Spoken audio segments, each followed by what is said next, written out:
Hey guys, my name is Ricky Ashford, and I've been the front of house engineer for artists like Kiana Ledé, Sir, ScHoolboy Q, SZA, and J Rock.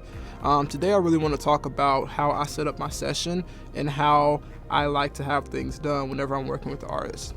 So primarily today we'll be focused on the things that you can do as an engineer to be prepared for your artist once you get to sound check or once you get to rehearsals. But my session today will be focused on the things that I do before I get to rehearsal for an artist.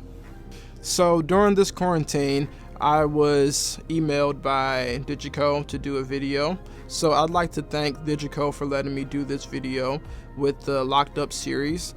And this has been a very difficult time for us in the quarantine. People aren't able to tour and people are not able to work and make money. So things that I'm staying positive about are looking at videos online, looking at different engineers that are doing all these great podcasts and stuff, and great videos to be able to learn what they do and how they implement certain things into their workflow. So today I'm going to show you guys how I do that. So let's jump right into it.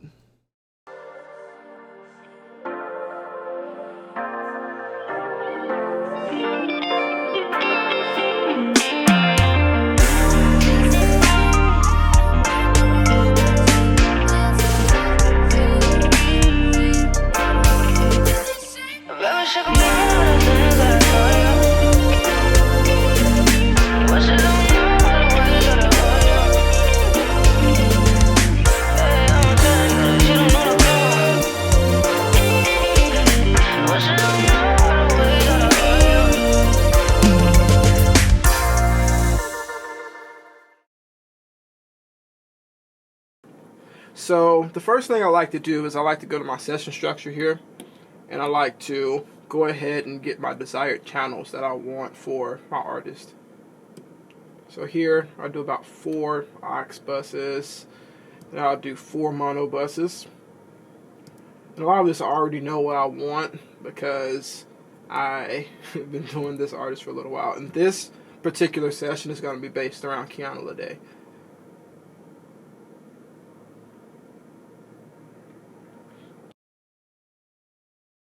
So now I'm going to use some macros. So macros are what I use to speed up the process of me making my session. So first one I'm going to make is the saving. Because everything that I do, I want to save it every time that I get ready to do a session. So here I'm going to make a few of them, and I'm going to come back and show you the ones that I've made. So the macros that I've made here is save session, channel list, join groups, fader banks, and oscillator panel. So these I like to put in my second group of macros because I like to use the first group for things that I actually use during the show. So we're going to keep things in the second bank for right now. So here I can save my session like that. I can bring up my channel list. I can do join groups to join more groups together or inputs together, and I can do fader banks here. I can move faders around, fader banks around, and I can use this to clear banks too, and I can use it to manipulate how many banks I want copied. Here I have my oscillator, and I'll use that to check signal flow.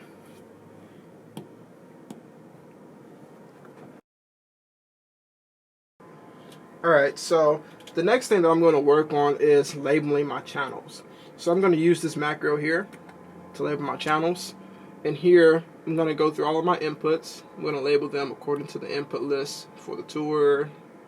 And I'm going to label all of my outputs, auxes, groups, matrices. Oh, that's control groups, but matrices and control groups. And you'll see that. So now I have everything labeled. I have all of my inputs done here. So this is all of my drum stuff and guitars, keys, basses, talkbacks, everything that we need for the show.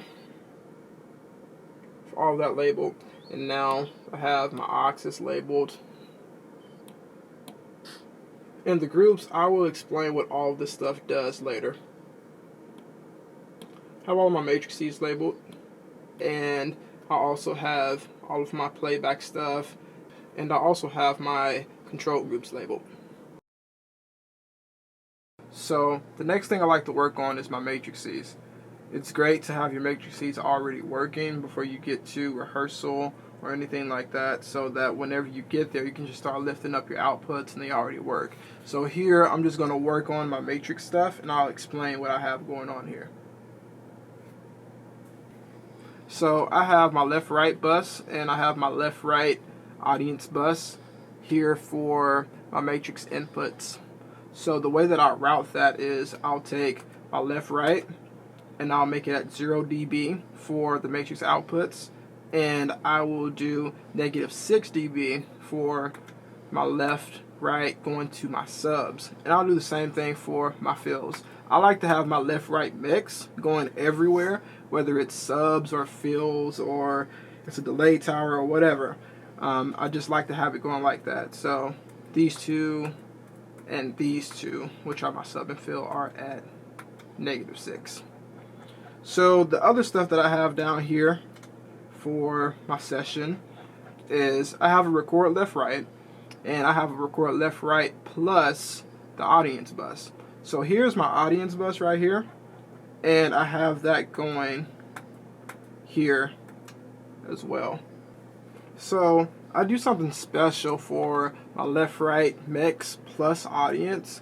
I actually take my audience bus and I feed them into my left right matrix plus audience feed, so that way whenever I ride my DCA fader that has my audience on it, it goes to the record bus plus audience. So that's how I route that. I take it and I go straight to it at 0 dB. The rest of it is video left right, broadcast left right, and that's about it for my matrix stuff. So the next thing that I want to talk about is my talkback. So this gig is not traditional, so I actually have to take my console and do foldback with it. So I am taking my console, I'm doing monitors from front of house. So there are some things that are going to be done in my session that usually you don't have done. So as a front of house guy, it sucks sometimes to actually do all this stuff, but this console makes it so incredibly easy to do both of those tasks at the same time that I don't really have much of a problem with it anymore. So I'm going to come here to Talkbacks, and here I'm going to set up the way that I set up for a show. So here I have Talkback A, and I use that primarily to talk to the band. So if you click here, you can see my stereo IEMs. I have those for the band. So whenever I'm ready to talk to them, I use that. Then I have the band and Kiana going on here, so that I'm able to talk to the band and her simultaneously. And since this is an SD7, it has 3 different points of talkback. So I just made one to talk to Kiana if I wanted to. So that's how I use my talkback on this console. Alright guys, so here we have everything laid out already for us, but this isn't exactly how I like my console. So what I'm going to do is I'm going to go ahead and clear the console here with my fader bank. So in this fader bank page, I can come here and I can clear stuff out. I can swap banks, I can move banks, I can copy banks or clear banks. And I like to use that stuff to organize the way that I like my faders. Alright, so now that I have all of my banks clear, there's nothing in any of these banks. This session is completely scratched right now as far as fader layout. So what I'm going to do is I'm going to come here, I'm going to go ahead and start using my channel list to put inputs in the places that I want them. Alright, so I want to talk a little bit about the LCD functions. So the LCD functions allows you to solo, do solo choice, gang, control group join, assign faders, unassigned faders, swap faders, move faders, copy from a bank or copy to a bank, create multis, or clear a bank.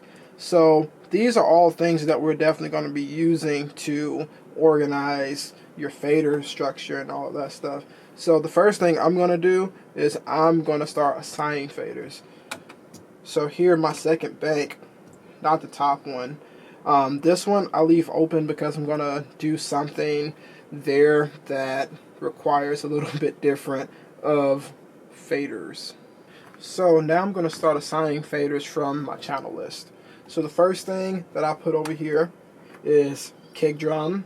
But what I like to do is, since I know all of these I want in this bank over here, I'm just going to press assign on all of these, and it will assign from the first thing that I click sequentially to the end of the bank. So I'm just going to pick kick drum. So now I have everything from kick drum to splash in my bank now. So now I'm going to set up the rest of my fader banks, and I'm going to show you guys why I put certain things in certain places and how I got it there. Now I've laid out my layers, and the first layer is my main layer. I label this main because these are most of the things I need to get to at like a one handle, like a kick drum, snare drum 2. I have toms, cymbals, bass, guitar, acoustic, and Kiana's main mic. So these are things I need to get to really quickly, but these are only just input channels. They're input channels, but they are returned from groups, which I'll talk about a little bit later. So these are pretty much summed increments of other inputs returned back into another input, but it goes to a group first. So second layer, I have all of my drums. Third layer, more drums, triggers, all that stuff. I have Kiana's mic here still. I like to keep her microphone in my reach as much as I can, because it's terrible for me whenever I can't get to the artist's microphone and I'm buried somewhere deep in some other layer, which usually doesn't happen, but if it happens, I like to have her microphone close to me. So her microphone is here. In my fourth layer, I call it music. I like to have anything that has a note in it, like a bass guitar, the actual guitars, acoustic guitar, keys, and here I have Kiana's mic again. So playback, I like to have all of my playback here. I don't use these channels much at all, but this is my playback stuff. And here I like to have my effects for the band. I call this layer the band effects layer. So I take all of my band effects auxes and I put them over here, and I put the returns to those auxes over here. So that's how I like to keep all of my stuff organized on this side for the first layer. So the second layer is just groups. So these are all my, there it goes. So these are all my drum groups. So this is my kick bus, snare 1 bus, snare 2 bus, tom bus, cymbal bus, good cop, bad cop. Good cop is just a regular compressed drum bus. It's not doing much on the compression. And the bad cop is a compression bus that's like parallel compression. So that's how I use these, and here on the very end is my drum master. That's where I sum my good cop and my bad cop together, and these will go to a band bus. Here is the rest of the band groups.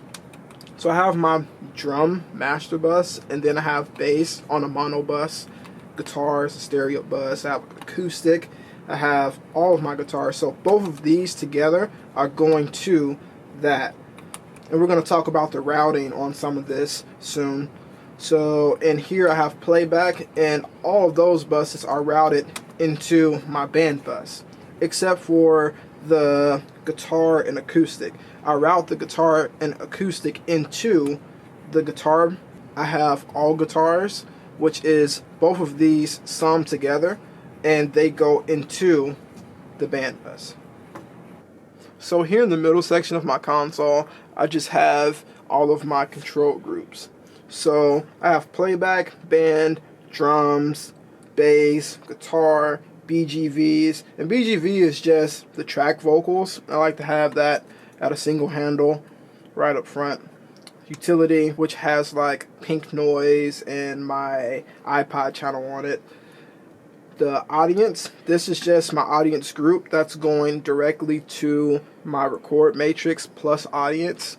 And I have Kiana here, I have my verbs here for her, and I have delay for her. And here I have all of my effects tied into this one control group so that if I need to pull all effects down, I can pull them all down. So here on my right side, the first layer, I like to have all of my important things that I need to get to on this side as well. So I like to have Kiana's mic, her spare mic, and the guest microphone all right here. I like to have the BGVs over here. I also like to have all of her vocal effects on top. So here in the next bank, I have her main fader. I like to have her main here at all times. Here I like to have all of my IEMs. So this is Kiana's. This is a spare IEM. I like to have the drums, bass, guitar, and keys IEMs over here as well. Over here I have something going on that is a little untraditional, but I have pink noise. One is panned left, one is panned center, one is panned right. So what I'll do is I will take these auxes and I will solo one, and I will lift up the left one to see if it's going to go left in the actual ears, is it going to be center, or is it going to be right. Sometimes the patching can get messed up for ears or something like that. So I like to try to have something to troubleshoot that. So all of these are always panned at what they're labeled as, like left, center, and right, so that I can quickly troubleshoot in-ear stuff if I need to. The next thing is all of my auxes, period, for effects. So I have her vocal verbs here for the auxes. I have her delay here, snare verb, the drum kit verb, acoustic verb, effects 1 and 2. Those aren't really anything. Those are just there in case I need to route an effect or something happens where I need to grab an aux really quickly to make some type of effect or something. So next bank. So over here, I like to think of this as monitor world on this side of my console.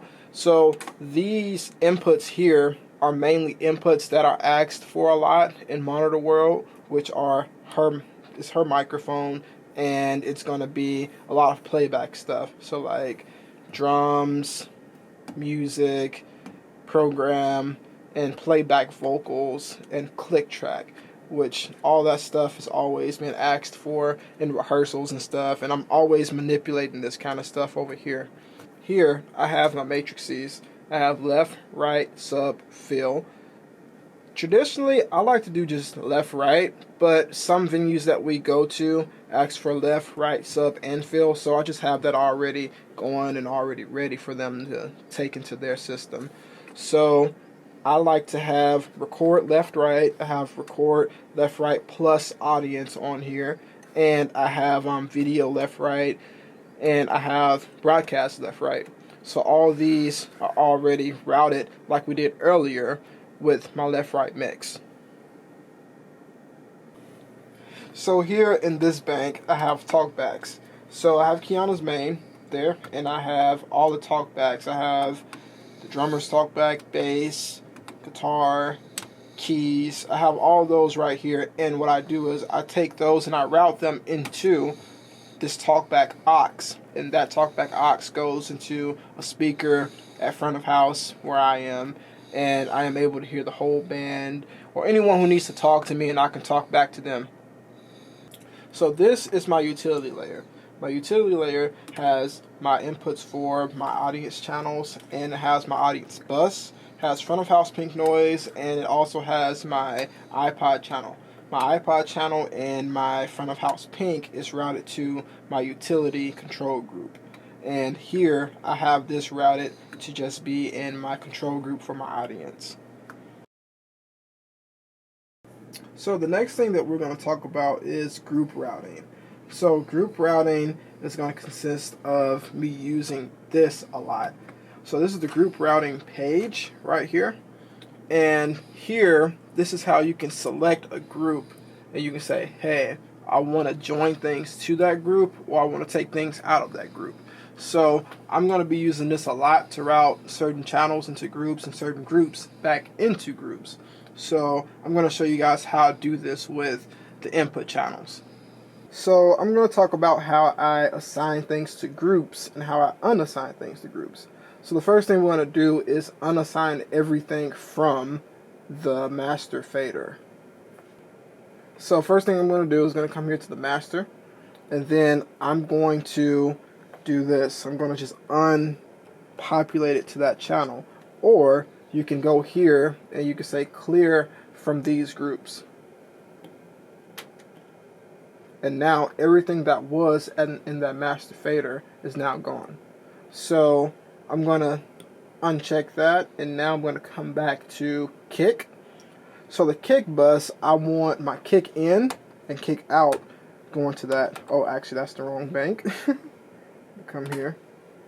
Yeah, there it goes. Kick in and kick out is going to go to my kick bus, and then I'm going to take my snare number 1 and I'm going to route both of those to the snare number 1 bus. Unclick that, and so on and so on. I'm going to go ahead and route all of these, and I'm going to show you how I got it all there. So now I'm going to show you guys how I route these channels to outputs. So what I do is I click at the bottom of these channels and I have them going to the prospective bus that it needs to go to. So I have mono channels, and then you have stereo channels here. So mono, I go kick bus, and then the next channel is going to the kick bus 2, which is the kick out, and then I have snare top and snare bottom going to snare 1, then snare top 2 and snare top bottom going to snare 2 bus. So you guys are probably getting the hang of what's going on here. And hi-hat is going to be going to my stereo cymbal bus. Toms is going to the tom bus, stereo. I have my splash cymbal, that's going to my stereo cymbal bus too. And here I have my ride cymbal, that's going to my stereo cymbal bus. Overhead left, right, going there. Kick doesn't really go anywhere. Kick trigger, that stuff doesn't go anywhere. All that is for to trigger the gates for inputs for the toms. It's a rolling pad. That right there will end up going to the drum master. And music, bass, guitar, same thing. Bass is mono, going to a bass bus, and so is the Moog, as going to a bass bus as well. And the guitar, DI left and right, are going to the guitar bus. And then acoustic is going to the acoustic bus. And then I have keys 1, keys 2, and keys 3. Those are all going to the keys bus. Let's see, did I get that one going? Actually, I don't have a keys bus on this session right now, so let's just pretend that we do. But that would go to a keys bus too. Here, the playback. Playback goes to the playback bus. All of that. Time code goes nowhere except for lighting or whoever needs it. Click only goes to the band. And the rest of this stuff, these are routed to the drum master. So the drum master gets the reverbs and all that stuff. And same thing for the acoustic, that goes to the acoustic bus. And then these effects aren't going anywhere. So yeah, that's how I route all of my stuff for that. So now we can talk about how I return that stuff. Now we're going to talk about the return channels. So let me go back here to where the actual buses are. So where I routed all of those groups back here in this layer, here I have kick, snare 1, snare 2, toms, cymbals, and all that stuff going on, right? So I am telling these channels on the top to receive information from there. So I go to the top of the input channel, go to the main input internal groups, and then I'll say the kick group I want to return back into this kick group channel. And I'll do the same thing for the snare. Same things happening there. Same things happening for the toms, cymbals, bass guitar, the regular guitar, even the acoustic guitar. I have the same thing going on there. Pretty straightforward. And then all of these channels here get routed to the good cop and the bad cop. So the good cop and the bad cop are my drum buses. The good cop is the regular compressed bus, and the bad cop is the parallel compressed one. So I take those, kick, snare 1, snare 2, and toms go there. Cymbals go automatically to the drum master bus. So I don't really like to have cymbals compressed and stuff like that. I just like to send it straight to my master bus for drums. So bass, I like to go to my band bus. So I'll take the bass, take that and put it in the band bus. The guitar here, and these are the return groups, guys. These are the return groups that I'm sending back into these other groups.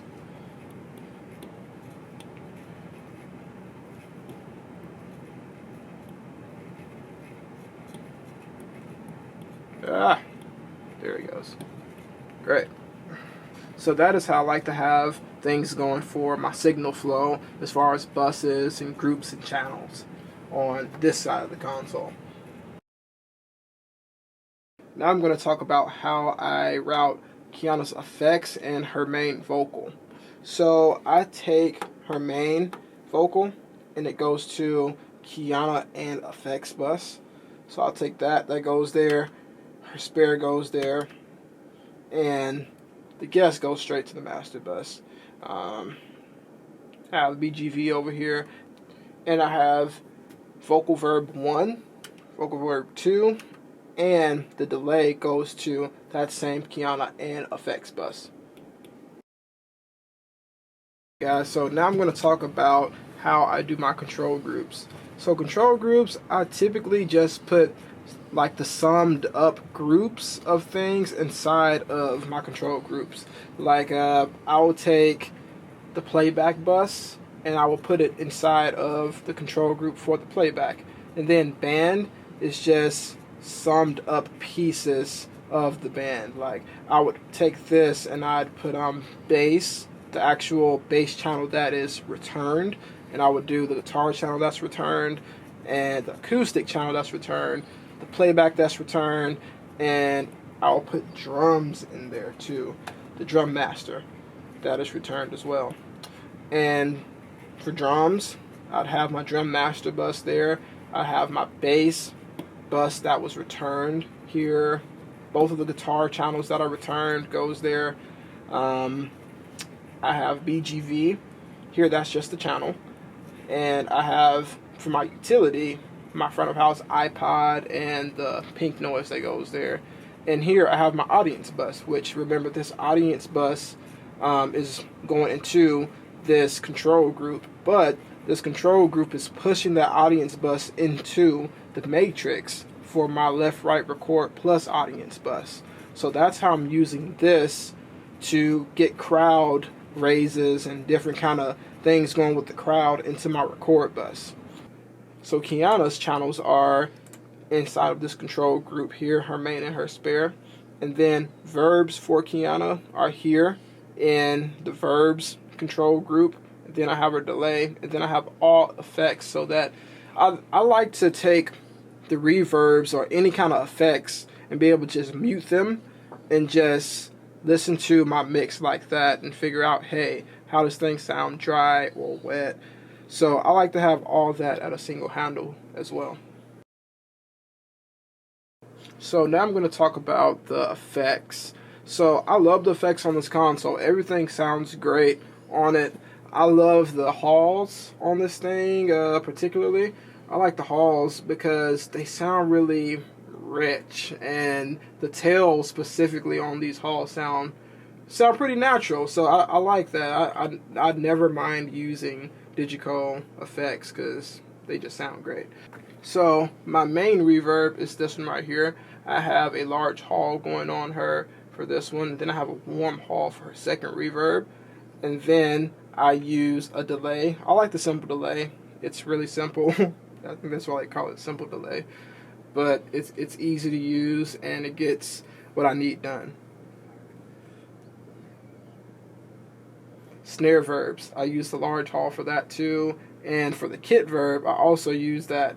And I use a large hall for the reverb for the acoustic guitar too. So you might say this is a lot of the same reverb, but whenever I high pass and I low pass stuff and I manipulate the different parameters of this stuff, they sound significantly different to put in different spaces. So here I like to have all of my effects routed for me already before I get to rehearsals and stuff. So I'll come here to the bottom and I will route these outputs on all of my auxes that have effects on them, and I will go ahead and route them to the screen over there, or to the effects that's over there. So I have that going. Same thing there, same thing there. Well, actually, the effects 1 and effects 2 don't have anything because I don't know what I'm going to put in those slots until that time comes around where I say, hey, I need this extra effect. But here, snare verb, it's already routed. Same thing for the kit verb, it's already routed. And everything else is already routed for me. So same thing here, effects 1 and 2 aren't routed to anything until I know what they're going to be. But for everything that I know I'm going to use is already routed. All I have to do is turn the knob and there it goes. It's ready to go. So the next thing I'm going to talk about is high pass and low pass filtering and EQ. So for me, I like to have all of that stuff already enabled on the console. Whenever you load your session up and you haven't done anything to it yet, in default, there's nothing engaged. There's no high pass, low pass, or EQ engaged. I like to already have mine engaged so that whenever I get ready to start EQing things or high passing or low passing, it's already working and all I have to do is turn the knob. So what I'm going to do here is I'm going to come here to the kick drum. I'm going to hold this button here that says option all. And this right here will allow me to make the same parameter change to all these channels that I do to one. So what I'm going to do is I'm going to engage the EQ, turn that on, and as you can see, all of these have turned on. And I'm going to do the same thing with the high pass and the low pass filter. And now all of those are on. So this is what I'm going to do to the whole entire console. Me, I like to do that to the whole entire console because every channel is subject to some type of high pass or low pass filtering or EQ. So I like to already have it on and working before I get to rehearsals. Next thing we're going to talk about is safing. So on my console, I like to go ahead and save things that I know for a fact that I do not move and things that I don't like to move whenever I am mixing. So things that I don't like to move after I've already gotten things in place, like the input, the EQ for most channels, dynamics for most channels, panning, the bus routing, the directs, aux stuff can kind of change. Inserts, whether it's waves or anything else, I don't like it to change. So this is the kind of stuff that I'm going to go around my console and just start safing. Most banks, I'll do the same thing that I did in the other part here. I will hold the option button here and I will come here, and I will start to save things according to what I know I don't need to move. So yeah, I have that saved. Panning should be saved. Keep moving around. And the aux, nah, I'm gonna leave that open. Bus and dynamics. But faders, I need to move around, and I need aux stuff to move around too, because I still do fold back. So some of these channels need to go to IEMs and stuff like that. And my snare drum specifically, I like to have the dynamics off, because that changes sometimes whenever I get ready to do a screenshot or a snapshot that has some type of nuance in it, where hey, I need to roll the snare down a little bit on this song or on this part of the song so that certain notes can be heard on the snare drum. So I like to do that there, and even here, well, actually on the kick drum too sometimes. So I'm going to take that and I'm going to unsafe the dynamics on that. Back here, I'm going to do the same thing. I'm going to come here and I'm going to safe the input, EQ, dynamics, bus stuff, aux. See, once I get that stuff into a certain place, as far as EQ wise, it stays.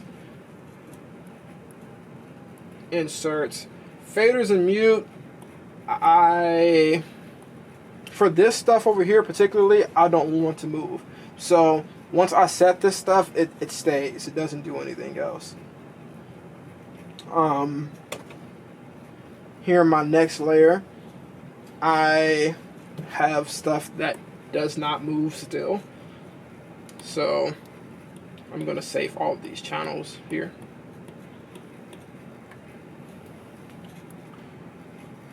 And I'm going to go ahead and save the rest of my console according to what I need to move and don't need to move.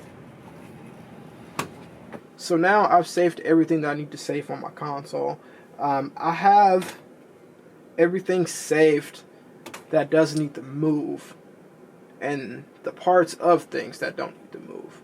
So there's so much going on in this session on this console for this particular artist because of me doing fold back that I have to save a lot of things so that things will stay in order whenever I go from snapshot to snapshot. So I'm going to show you guys how I actually keep snapshots from doing certain things whenever I am making those changes within the global snapshot change settings. So now I want to talk about the global scope for the snapshots. This is something that I like to manipulate whenever I start to think about snapshots for the artist. This is also something I do before I get to rehearsal, because I know specifically the things that I like to change and don't like to change in my mix. So for instance, things like on input channels, I don't like the input trims or the input gain to change or anything like that, or the delay, or inserts, or the outputs, or the routing that goes to groups and stuff like that on my channel. So I X out a lot of that stuff, and the same thing goes for auxes, groups, control groups. Control groups I don't like to move whenever I'm mixing. I like to do that myself. I like to have the matrix inputs and outputs X'd out, because that doesn't need to move at any point in time when I'm mixing. And graphic EQ, that kind of stuff doesn't need to move.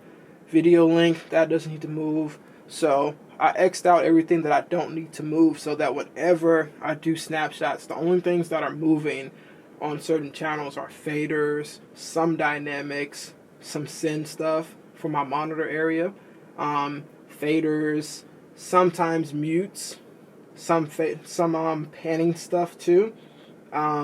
So this is how I like to scope my snapshots. Hey guys, I hope you enjoyed this video of me showing you guys how I get ready for an artist and the things that I do that are important to me whenever I'm called to do a gig. So I would love for you guys to give me some type of feedback and tell me what you guys like and what you don't like about what I do. This has been an awesome time being able to share what I do with you guys, and I'd like to thank DiGiCo again for asking me to do this video. So you guys stay safe, and you guys stay away from Corona. Wash your hands. See you next time.